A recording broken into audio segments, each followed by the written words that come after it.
marché arrivera à échéance le 31 août 2013. Le Centre communal d'action sociale a signé en 2010 un marché public pour la confection et la livraison de repas pour la restauration de la résidence Philippe de Gaulle. Ce marché arrivera également à échéance le 31 août 2013. Dans un souci de bonne gestion et d'uniformité des prestations, un groupement de commandes peut être organisé conformément aux dispositions de l'article 8 du Code des marchés publics. Dans cette optique, il est obligatoire de procéder au préalable à la conclusion d'une convention qui formalise la constitution du groupement ainsi que son fonctionnement. Pour l'exécution de ce groupement, la ville de Pont-à-Mousson envisage d'assurer les fonctions de coordonnateur. Elle procédera à l'organisation de l'ensemble des opérations de sélection de contractants dans le respect des règles de la commande publique, conformément à l'article 8, 7, deuxième alinéa du Code des marchés publics. Elle sera chargée de signer et notifier les marchés. Chaque collectivité membre du groupement, pour ce qui la concerne, s'assurera de la bonne exécution.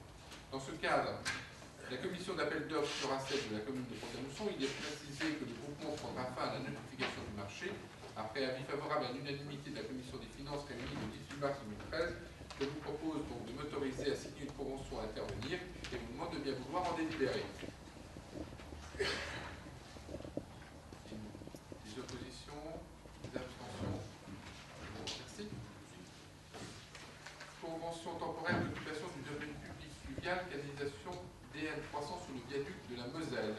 Pour alimenter la rive droite de la Moselle en eau potable, une canalisation de diamètre 300 mm a été enfouie en 2006 sous la Moselle au droit du viaduc.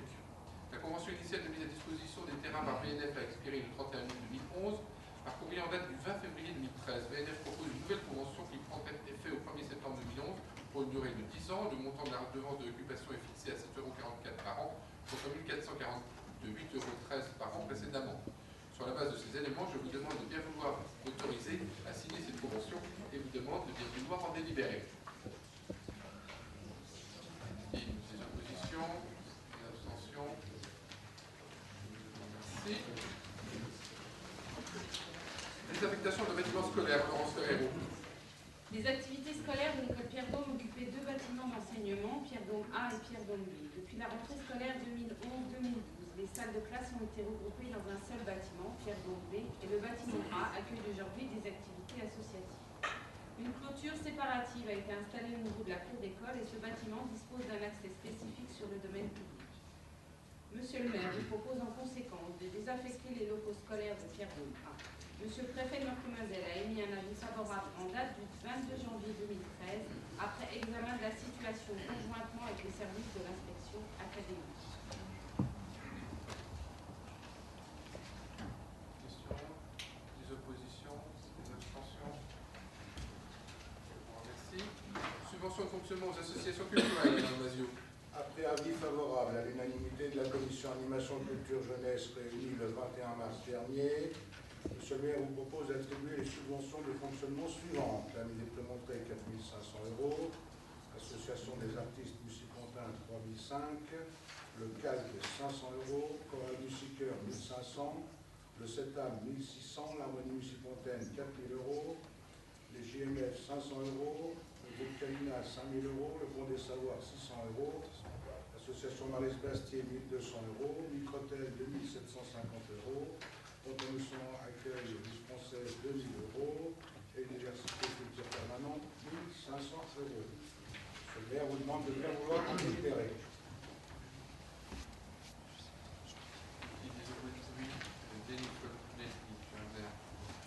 Ne prend pas part au vote. Y a-t-il des oppositions, des abstentions? Merci.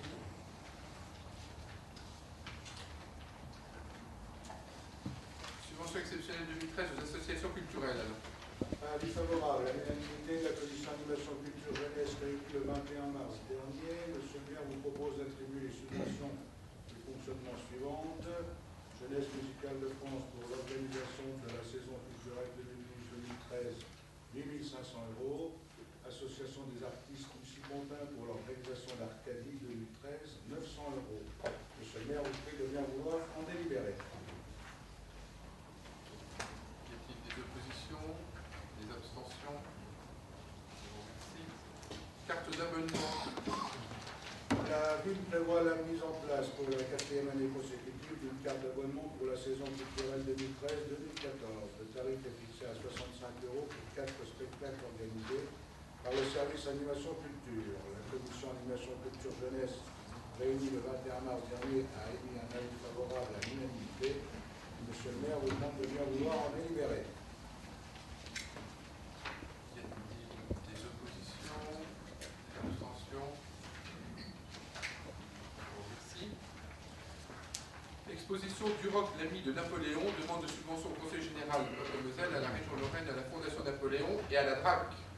Dans le cadre du bicentenaire de la mort de Duroc, la ville de Pont-à-Mousson, et particulièrement le musée, a souhaité organiser une exposition au musée au fil du papier du 14 septembre au 15 décembre 2013. Monsieur le maire vous propose de solliciter le Conseil général de Meurthe-et-Moselle, la région Lorraine, la Fondation Napoléon et la DRAC afin d'obtenir une aide financière. Monsieur le maire vous demande de bien vouloir en délibérer. Y a-t-il des oppositions, des abstentions? Je vous remercie. Subvention de fonctionnement 2013 aux associations sportives, Jean-Claude Wagner. Après avis favorable à l'unanimité de la Commission des sports du 13 mars 2013, Monsieur le maire vous propose d'attribuer les subventions de fonctionnement 2013 aux associations sportives suivantes.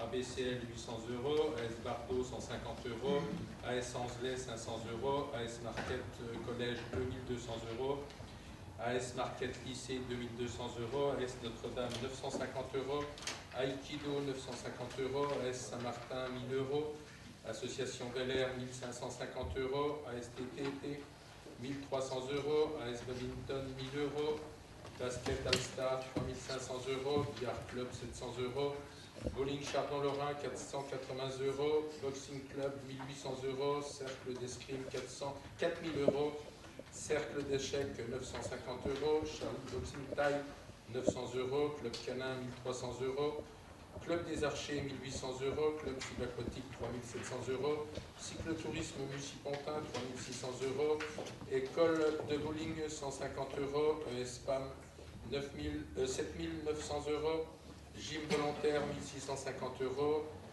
Handball Club 4200 €, Horizon Vertical 1500 €, Judo Sporting Club 6500 €, Karaté-Do 3050 €, Natation Les Piranhas 2650 €, Nautique Club 5800 €, PAM Rando 150 €, PAM Motoquad 150 €, PAM Yakin 200 €, Pétanque Club 2600 €, Rugby Club 10 800 €, Ski Nautique 4200 €, Société de tir 2150 €, Société Nautique 3800 €, Gym Club Mussy-Pontin 6800 €, Tennis Club 3008 €, 6700 € pour le Gym Club Mussy-Pontin, je me suis trompé, Tennis Club 3000 €, Triathlon Club Mussy-Pontin 2600 €, Twirling Bâton 1150 €, UCEP 2750 €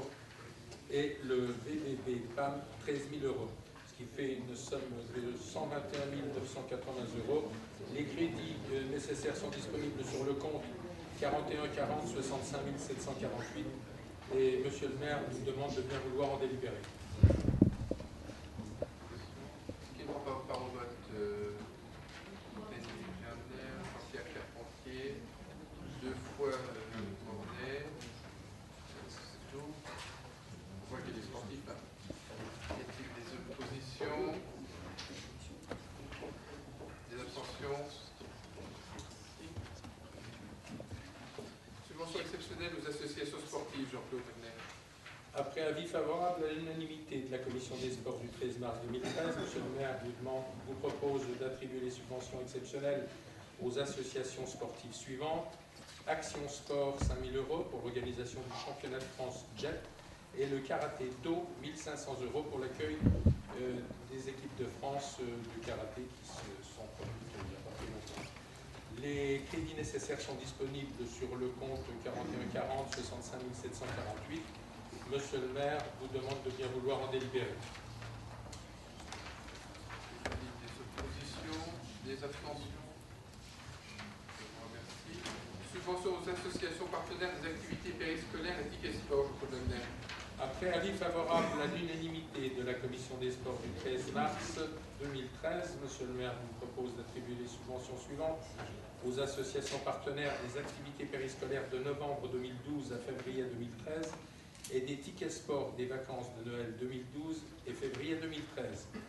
VBB 362 €, Cercle d'escrime 92 €, Ludothèque 385 €, Club subaquatique 23 €, Gym Club Lucie-Pontin 563 €, AS Badminton 498 € et SPAM 293 €, UCEP 92 €, Tennis Club 250 €, Billard Club 137 € et Cavalier de Bel Air 46 €, qui fait un total de 2741 €.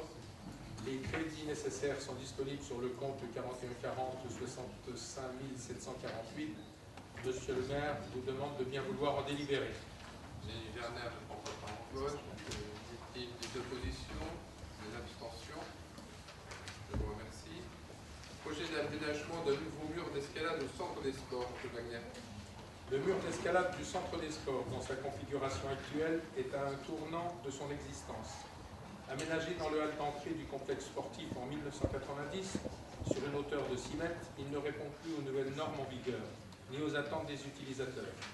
Capacité d'accueil de pratiquants supplémentaires limitée, fuite des pratiquants adultes expérimentés, conflit d'usage avec les autres clubs résidents du centre des sports, aucune possibilité d'organisation de compétition officielle, vétusté accrue du matériel. Le mur d'escalade reste malgré tout une installation très prisée par le club et les établissements scolaires. 8700 pratiquants, dont 60% de scolaires, 1300 heures d'utilisation, dont 60% par le club. L'effectif du club a d'ailleurs doublé en 5 ans grâce au dynamisme de ses dirigeants et à une politique de formation efficace. Il est passé de 58 membres en 2007 à 120 membres en 2012. La réalisation en 2014 d'une nouvelle structure artificielle d'escalade, SAE, de niveau départemental, 20 mètres de long sur 9 mètres de haut dans la halle du centre des sports, entrerait dans les projets subventionnés et répondrait en tout point à la problématique exposée précédemment. Après avis favorable à l'unanimité de la Commission des sports réunie le 13 mars dernier, Monsieur le maire vous propose de solliciter une aide financière auprès de la Fédération française de montagne et d'escalade, du Centre national pour le développement du sport, du Conseil régional de Lorraine et du Conseil général de Meurthe-et-Moselle. Monsieur le maire vous demande de bien vouloir en délibérer. Un beau projet. Des oppositions, des abstentions. Je vous remercie. Ah, Marco, on t'a réservé un plat de choix. Étude préopérationnelle d'aménagement de la belle route Bois Verte du Val de Lorraine entre Custine et Arnaville. Avant que tu n'ailles défendre le budget du CIU déchetterie, vous voulez pas qu'on dise tout? Vous avez tout lu? M. Cavadana nous explique peut-être les tenants et aboutissants. Allez, Marco. Tu nous fais un petit résumé.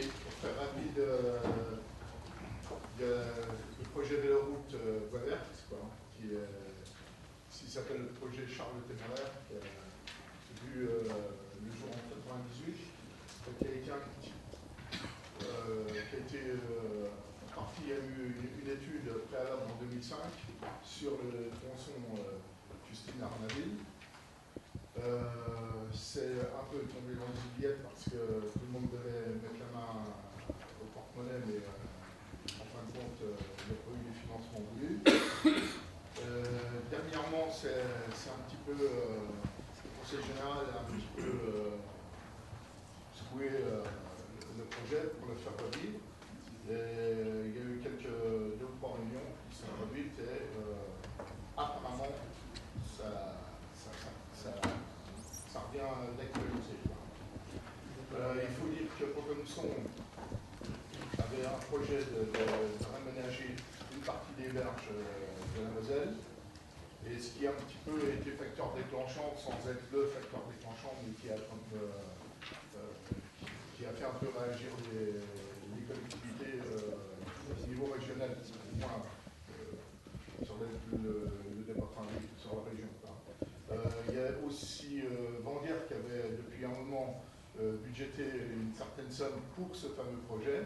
Et à un moment donné, bon, bah, c'est parti comme rien ne se faisait.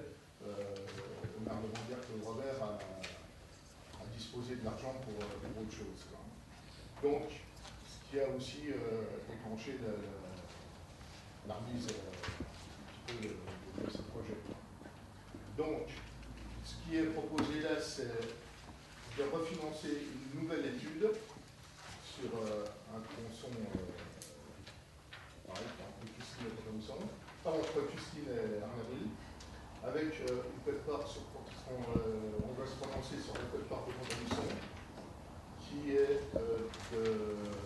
une distance de 5 km 630, coût mutualisé hors subvention 33 427,34 € et coût mutualisé donc avec subvention 20 056,40 €. Voilà. Ça c'est la première étape et monsieur Olivier Jacquin m'a fait part qu'en principe la réalisation du premier tronçon qui serait sur Pont-à-Mousson est passée au budget, au conseil général. Voilà. Donc, il y a eu un avis favorable à l'unanimité des personnes présentes de la commission environnement le 28 mars 2013. Monsieur le maire propose de décider de mandater le Conseil du Pays de Val-de-Lorraine pour réaliser en son nom, pour le compte de la commune, une étude pour l'aménagement de la route entre Arnaville et Custine, d'accepter de financer cette étude selon le plan de financement ci-dessus. Donc, il y a les différentes communes, Custine, Rio, Preville, Belleville, Gelnoir, Blélo et Pont-à-Mousson, Nord-Rôle et Pont-à-Mousson, Vandières, Pagny-sur-Moselle et Arnaville. Et pour une dépense maximale pour la ville de Pont-à-Mousson de 20 056,40 €. Monsieur le maire, je vous demande de bien vouloir en délibérer. Merci. C'est un projet important et c'est vrai qu'il y a une rupture aujourd'hui puisque le département de la Moselle arrive jusqu'à Novéan. La Meurthe-et-Moselle commence à partir à la communauté de communes de Pompée. Il y a un espace qui n'est pas fait et qui serait bon de réaliser rapidement.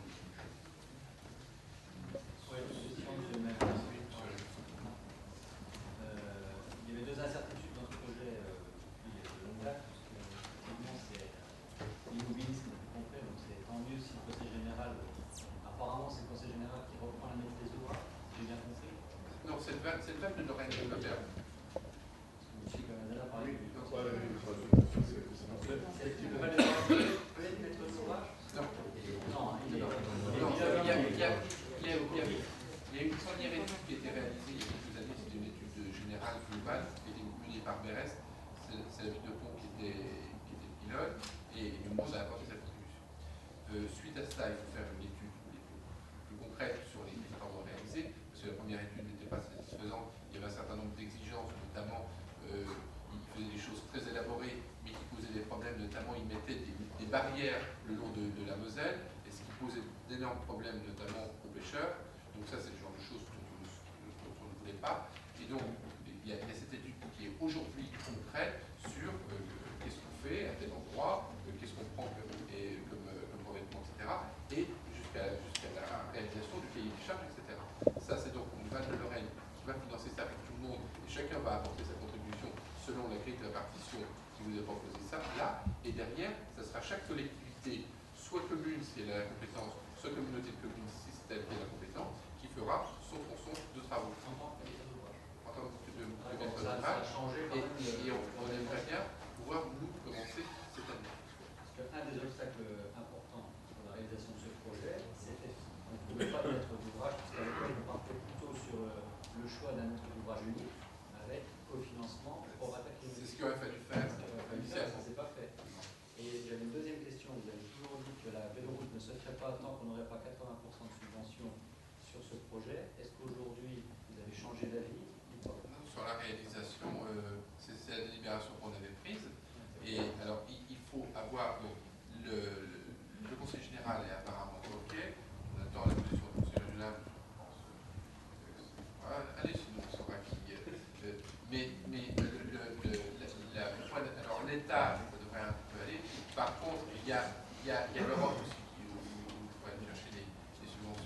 vrai que si on veut le faire sur l'intégralité du cheminement, il faudra avoir ces fonds-là. Et il y a un troisième point qui est plus technique, mais qui me fait peur depuis le début, c'est la qualité des balles planches qui ont été battues à un certain nombre d'endroits et qui apparemment ne sont plus en très bon état. Ça va ressortir dans l'étude. Ça doit ressortir à l'étude, si bien qu'il y a un ravinement qui se fait par en dessous, et de temps en temps il y a un effondrement. Alors quand c'est de la terre, c'est pas très très grave, parce que c'est vraiment un peu de malchance que quelqu'un passe et puis que ça s'effondre, et puis ça ne s'effondre pas énormément. Mais par contre, si demain il y a un fort ravinement qui a au-dessus un revêtement qui est soit enrobé, soit complètement désactivé, soit dans un produit comme ça, et qui cache la misère, et puis qu'un jour tout s'effondre, à ce moment-là ça peut être beaucoup plus grave. Et moi je suis prêt à avoir des garanties de la part de VNF. Sur la sécurité, je suis d'accord avec vous. Vous ne m'avez pas répondu sur les 80%. Vous l'avez fait habilement, mais vous n'avez pas répondu. Est-ce qu'on aura 80% de subvention? Je souhaite qu'on ait 80%. Si on n'a pas 80%, de toute façon, on reviendra parce que la délibération, c'est 80% minimum. D'accord, on y reviendra. Parfait. Contraint et forcé. On est d'accord. Il y a chaque chose qui n'est Ah, mais il y a les cyclistes. Oui, non, mais vous avez répondu. pas de vélo, mais. Pardon. Comment? Vous avez répondu aux questions qui nous posaient. Mais en même temps, il y a Y a-t-il des oppositions? Des abstentions? Oui, Marco Vespa. Oui.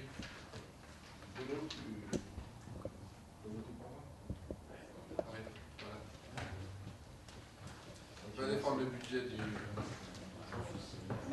budgéterie avec les tarifs que tu nous as annoncés.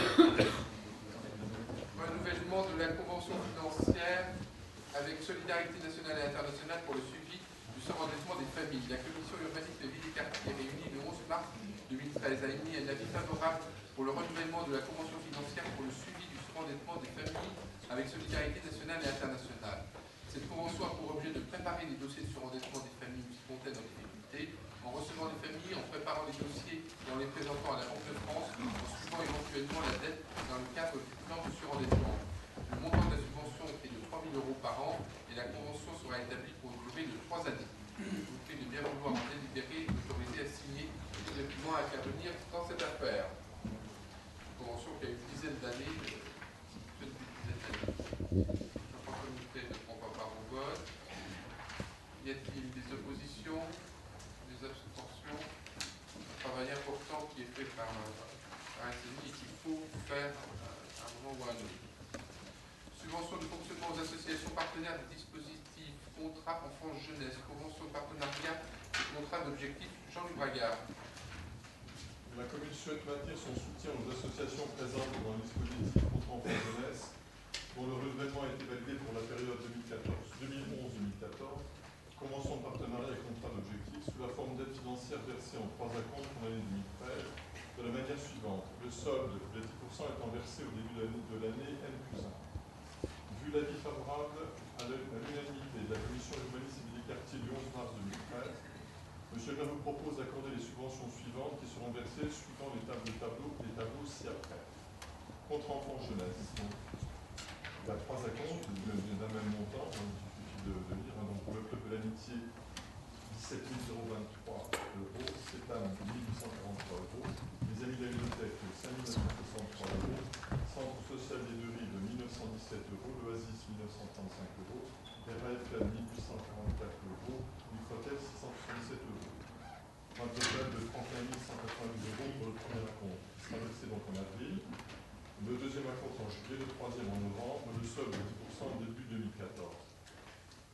Pour la convention de partenariat, donc, premier acompte avril 2013 pour AMI 4 350 €, pour SNI 9 €, soit un total de 13 350 € pour le premier acompte. Le deuxième sera versé en juillet, le troisième en novembre, le solde début de l'année 2014. Contrat d'objectif. Pour les associations Centre social et de Rive, la Croix-Rouge et les Coccinelles. Premier acompte avril 2013, Centre social et de Rive 22 860 €, Croix-Rouge 1 200 €, Coccinelle 1 352 €, soit un total de 25 412 € par acompte. Le deuxième acompte sera versé en juillet, le troisième en novembre, le solde de 10% au début d'année 2014. Les 10% restants donc doivent être prévus aux associations partenaires seront versés en début d'année prochaine au vu d'un bilan qualitatif, quantitatif et financier, après examen et validation par la commission de l'urbanisme des quartiers et le conseil municipal. De plus, en raison d'un montant de subvention annuelle supérieur à 23 000 €, il conviendra de signer une convention financière avec les associations suivantes. Esseni, dans le cadre de la convention de partenariat, puisqu'elle perçoit une somme globale de 30 000 €. Le centre social et de Rive, dans le cadre du contrat d'objectif, puisque la subvention est de 76 200 €. Le club de l'amitié, dans le cadre du contrat enfant jeunesse, puisque l'association touche 56 743 €. Monsieur le maire vous demande de bien vouloir en délibérer et l'autoriser à signer les conventions intervenues. Donc les conventions ont été annexées, disons, à cette délibération. Je pense que tout le monde en a pris connaissance. François Moutet et Bruno Ducourcet ou Marco Giovanna ne prennent pas parole. Des questions? Des oppositions? Des abstentions? Merci.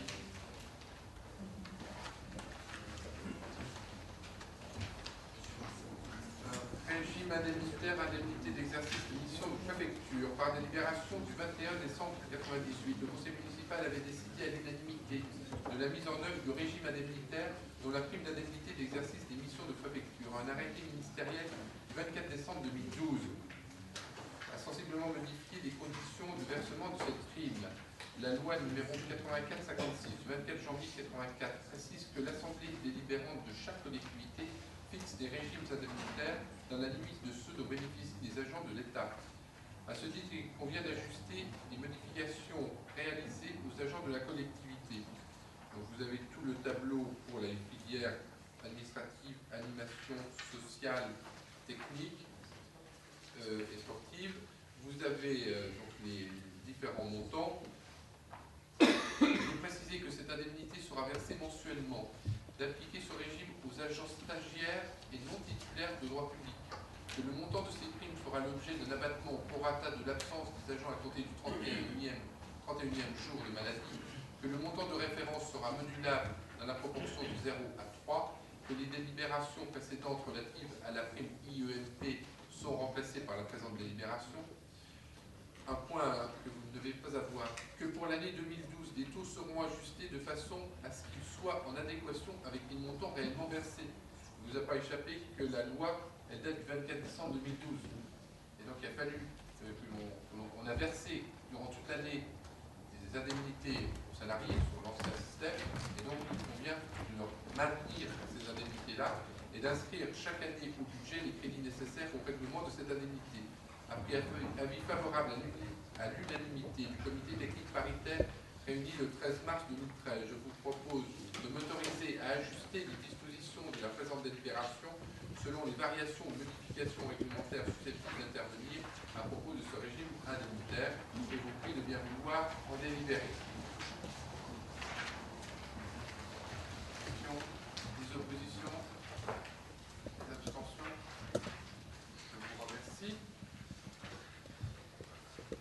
IEMP, maintien du régime indemnitaire à titre individuel. Par arrêté ministériel du 24 décembre 2012, les montants de référence de l'indemnité d'exercice des missions de préfecture instituées par délibération du conseil municipal le 21 décembre 1998 ont été modifiés. Or, ces montants annuels de référence évoluent à la baisse pour les agents classés sur l'échelle 5 de rémunération de certaines filières.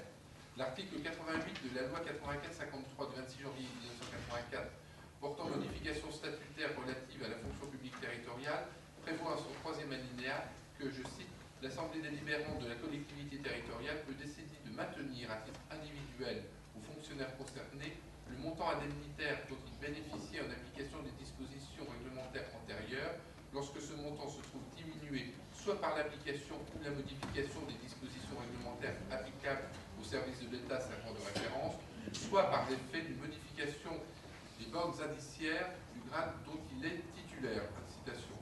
Après avis favorable à l'unanimité du comité technique paritaire réuni le 13 mars 2013, je vous propose de maintenir à titre individuel le montant indemnitaire relatif à l'IEMP pour tous les agents placés sur les grades suivants. Dans la filière administrative, ce sont les adjoints administratifs de première classe. Dans la filière technique, adjoints techniques de première classe. Les agents qui seront recrutés par la suite se verront appliquer les nouveaux instances annuelles de référence conformément aux dispositions légales qui interdisent d'attribuer une rémunération plus avantageuse aux agents des collectivités territoriales au regard des dispositions applicables aux agents de l'État. Je vous prie de bien vouloir en délibérer. Une disposition transitoire et qui n'engage pas des sommes faramineuses. Y a-t-il des oppositions, des abstentions? Je vous remercie. Modification du plan de formation 2011-2013. Par délibération du 5 avril 2011, le Conseil municipal avait décidé de mettre en œuvre le plan de formation 2011-2013 de la collectivité. Une mise à jour annuelle du document était prévue du fait du report de formation, de nouvelles arrivées ou encore de besoins de formation nouveaux et émergents. Les adjonctions au plan de formation dans son exécution 2013 sont retracées dans l'état annexé à la présente délibération. Les orientations stratégiques du plan de formation restent inchangées. Après avis favorable à l'unanimité du comité technique paritaire réuni le 13 mars 2013, je vous propose d'adopter ces modifications et vous prie de bien vouloir en délibérer. Des oppositions, des abstentions? Merci. Une modification du tableau des effectifs. Je vous propose de créer pour un agent qui a changé de lieu de travail un poste d'adjoint technique de première classe à temps non complet de 26h30 par semaine, une personne qui fait moins d'heures, et vous demande de bien vouloir en délibérer. Des oppositions, des abstentions? Je vous remercie. Dernier point que l'on a mis à l'ordre du jour, après en avoir échangé en réunion de commission l'autre jour, c'est la création d'un conseil des sages. La démocratie locale est un des axes majeurs de la politique municipale. Avec une part importante de la population âgée de plus de 60 ans, la municipalité, par la création d'un conseil des sages, traduit sa volonté de prendre davantage en compte l'opinion des seniors. Ils peuvent ainsi contribuer aux côtés des élus, des services, des associations et des habitants à l'amélioration de la qualité de vie et du mieux vivre ensemble dans la ville. Le Conseil des sages est un groupe organisé, mais sans forme institutionnelle ou associatif propre. Il s'agit d'un groupe de seniors volontaires, engagés individuellement, égaux, sans distinction aucune, ni hiérarchie entre eux. Il n'est pas un lieu de représentation catégorielle des retraités personnes âgées, ni une instance de fédération des associations existantes. De ce fait, il ne doit pas se limiter aux problèmes des retraités et des personnes âgées, l'objectif étant de s'ouvrir aux préoccupations de l'ensemble des habitants. Il n'est pas un lieu de représentation politique, ni des retraités et personnes âgées, ni des habitants. De ce fait, il n'est pas un lieu de décision ou d'exécution de la politique municipale. Ses membres sont tenus d'obligation de réserve, respecter les décisions collectives, ne pas s'initier dans les débats d'opinion politique, ni provoquer de polémiques qui peuvent nuire à la politique de la ville. Le Conseil des sages a pour mission de promouvoir des réflexions sur des sujets à court ou long terme ou des actions visant à consolider les liens entre habitants, les générations et les cultures. Le Conseil des sages intervient soit à l'initiative de municipalité et avec l'accord de l'instance plénière, soit à la demande de l'instance plénière et en accord avec la municipalité. Les propositions de l'instance sont relayées par l'élu en charge du Conseil des sages et leur faisabilité est étudiée par les services municipaux. Il donne son avis sur les questions locales afin d'apporter un éclairage particulier aux élus municipaux. Son fonctionnement est le suivant. Le Conseil des sages est nommé pour 3 ans. Il est composé de 18 membres répondant aux conditions suivantes. Est âgé de 55 ans et plus, résider à Pont-à-Mousson, ne pas être élu ou conjoint d'un élu municipal, deux conjoints ne peuvent siéger ensemble et vouloir s'engager de manière volontaire à titre individuel. Le maire et l'adjoint délégué à la démocratie locale siègent de droit aux séances plénières du Conseil des sages. L'adjoint délégué à la démocratie locale est interlocuteur direct. Ces membres sont nommés de la manière suivante. Par tirage au sort, et à noter que la parité ainsi que la représentation des différents quartiers sont bien recherchées. Le Conseil des sages s'articule autour d'une assemblée plénière, de commissions thématiques dont le nombre est limité à 3, et doté d'un règlement intérieur qui complète une charte. Monsieur le maire vous demande de bien vouloir décider à la création du Conseil des sages. C'est quelque chose qui se met en œuvre dans beaucoup de collectivités depuis quelques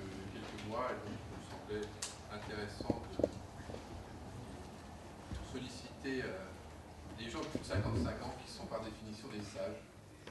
Je n'aimais pas le jugement de valeur, c'est écrit. Pardon? François, c'est ton nom. Oui, si, madame Botin.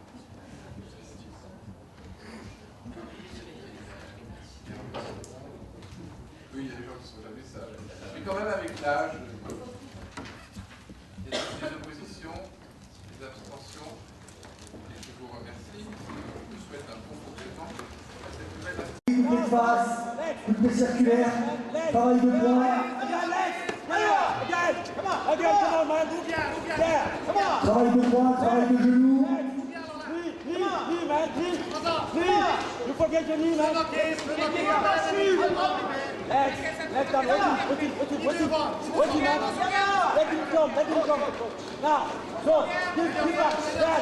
Coupe circulaire.